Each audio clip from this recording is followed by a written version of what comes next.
Mtazamaji wa Baharia TV, karibu tukupitishe katika habari za kimataifa. Zaidi ya wafungwa 200 wa kisiasa nchini Venezuela wameanza mgomo wa kura wakishinikiza kuachiliwa huru chini ya sheria mpya ya msamaha uliopitishwa hivi karibuni, lakini ambayo haijumuishi wengi wao. Mgomo huo umefanyika katika gereza la Rodeo lililopo takribani kilomita 40 mashariki mwa mji mkuu wa Caracas. Wafungwa hao walipiga kelele na kutoa sauti za malalamiko kuelekea kwa ndugu na jamaa zao kama ishara ya maandamano yao. Kwa mujibu wa taarifa, mgomo huo ulianza Ijumaa usiku baada ya wafungwa kulalamika kuwa sheria hiyo mpya haiwahusu wale waliofunguliwa mashtaka yanayohusisha wanajeshi, ambayo ndiyo yanayotawala katika gereza hilo. Hali hiyo imezua hisia za kutoridhishwa miongoni mwa wafungwa wanaohisi wameachwa nje ya mpango wa msamaha. Hata hivyo, ndugu wa baadhi ya wafungwa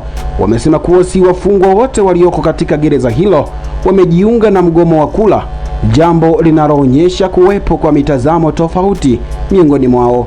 Tukio hilo linaongeza shinikizo kwa mamlaka za nchi hiyo kuhusu utekelezaji wa sheria ya msamaha na masuala ya haki za wafungwa wa kisiasa. Mtazamaji, tupitie maoni ya kwako ambayo umetutumia hapa.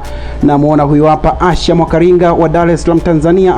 Anasema anadhani haki za kibinadamu ni jambo la msingi popote duniani. Ikiwa wafungwa wanahisi kutotendewa haki, ni muhimu serikali husika isikilize madai yao. John Mnyika wa Dodoma, yeye anasema sheria ya msamaha inapaswa kuwa wazi na yenye usawa. Kama kuna kundi limeachwa nje bila sababu ya msingi, hiyo inaweza kuleta migogoro. Mwingine huyu hapa Rehema Mohamedi wa Mwanza, yeye anaandika hivi: mgomo wa kura ni hatua nzito na hatari kiafya. Ni vizuri pande zote zikatafuta suluhu ya mazungumzo badala ya kufikia hatua hiyo. Na kamilisha na ujumbe huu wa kwake Peter Ngoi wa Arusha, yeye anaandika hivi: matukio kama haya yanaonyesha umuhimu wa kuheshimu misingi ya kidemokrasia na haki katika jamii.